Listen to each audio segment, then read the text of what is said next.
Iran के Israel पर ताबड़तोड़ हमले के बाद पूरी दुनिया की निगाहें इजराइल पर ही टिकी हैं। सवाल ये है कि ईरान ने जिस तरह से उस रात मिसाइलों की बौछार की, इसका जवाब इजराइल ने किस तरह दिया। हालांकि इस सवाल का जवाब भी अब मिलने लगा है। बदले की आग में जल रहे इजराइल ने 3 अक्टूबर तड़के लेबनान की राजधानी बेरूत पर एयर स्ट्राइक की और लगातार लेबनान को निशाना बनाए हुए है।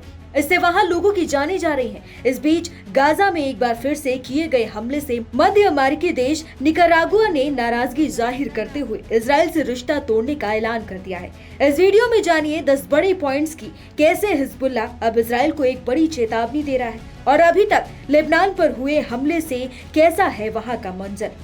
पहला, हिजबुल्लाह के इजरायलियों को चेतावनी। इजराइल हिजबुल्लाह को लगातार निशाना बनाए हुए है और लेबनान में तबाही मचा रहा है। शुक्रवार को हुए हमलों के बाद हिजबुल्लाह ने इजरायलियों से रिहायशी इलाकों में इजरायली सेना से दूर रहने की चेतावनी जारी की है। उन्होंने कहा कि देश के उत्तर में रिहायशी इलाकों में इजरायली सेना वाली जगह से दूर रहे। दूसरा, हिजबुल्लाह ने क्या कहा। हिजबुल्लाह ने अरबी और हिब्रू में एक बयान जारी कर कहा है कि इजरायली दुश्मन सेना हमले करने के लिए उत्तरी इजराइल में इजरायलियों को घरों के इस्तेमाल करती है।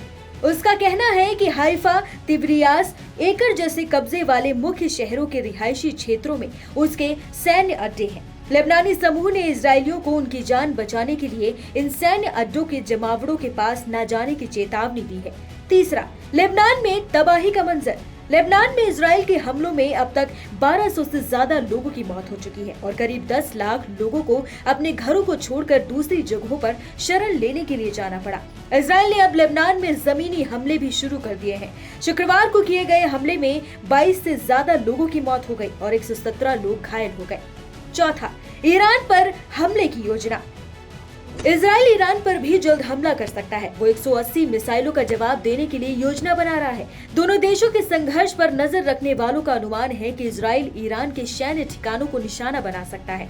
वो सबसे पहले ईरानी एयर डिफेंस सिस्टम और मिसाइल लॉन्चिंग बेस को टारगेट कर सकता है। इससे ईरानी सेना के हौसले पस्त हो सकते हैं, जिससे उन्हें पलटवार करने में मुश्किल आएगी। पांचवा, लेबनान के हालात से यूएस चिंतित। लेबनान में हो रहे इजरायली हमलों का अमेरिका समर्थन तो कर रहा है, लेकिन वहां के हालात से वो चिंता में है। विदेश सेक्रेटरी एंटनी ब्लिंकन ने लेबनान में राजनयिक समाधान और इस संघर्ष को रोकने की वकालत की है। हालांकि उनका कहना है कि इजराइल को हिजबुल्लाह से अपनी रक्षा करने का अधिकार है, लेकिन वो बिगड़ती मानवीय स्थिति से चिंतित है।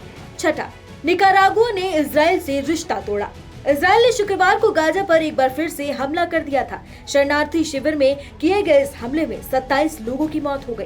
गाजा पर किए गए इस हमले से अमेरिकी देश निकारागुआ काफी खफा है। उसने सख्त कदम उठाते हुए इजराइल के साथ संबंध तोड़ने का ऐलान कर दिया है। इसके साथ ही उसने इजराइल की नेतन्याहू सरकार को फांसीवादी और नरसंहारक भी कहा है।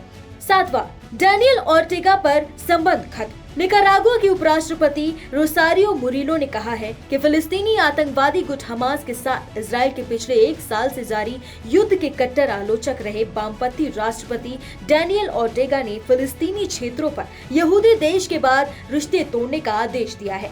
आठवां, गाजा में हमले से निकारागुआ खफा।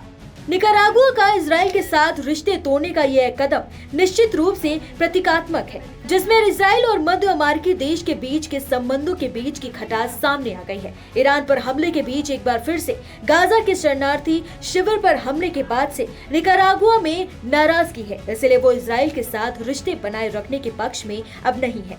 नवा, निकारागुआ ने पहले भी तोड़े इजराइल से संबंध। निकारागुआ की राजधानी मनागुआ में भी इजराइल का कोई राजदूत नहीं है। ये पहली बार नहीं है जब मध्य अमेरिकी देश इस तरह का कदम उठा रहा है। निकारागुआ पहले भी 2 बार इजराइल के साथ संबंध तोड़ चुका है। एक बार 2010 में ओर्टेगा के तहत और इससे पहले 1982 में ओर्टेगा के नेतृत्व वाली सैंडिनिस्टा क्रांतिकारी सरकार के समय भी एक ऐसा ही कदम उठाया जा चुका था। 10वां, इस्माइल कानी मोसाद एजेंट नहीं। हिजबुल्लाह चीफ हसन नसरल्लाह की मौत के बाद कुड्स फोर्स के कमांडर इस्माइल कानी को लेकर कहा जा रहा है कि वो इजराइल का जासूस है, लेकिन भारत में ईरान के दूतावास ने इस खबर का खंडन कर कहा है कि मीडिया में छप रही ये खबर फर्जी है। वो मोसाद एजेंट नहीं है।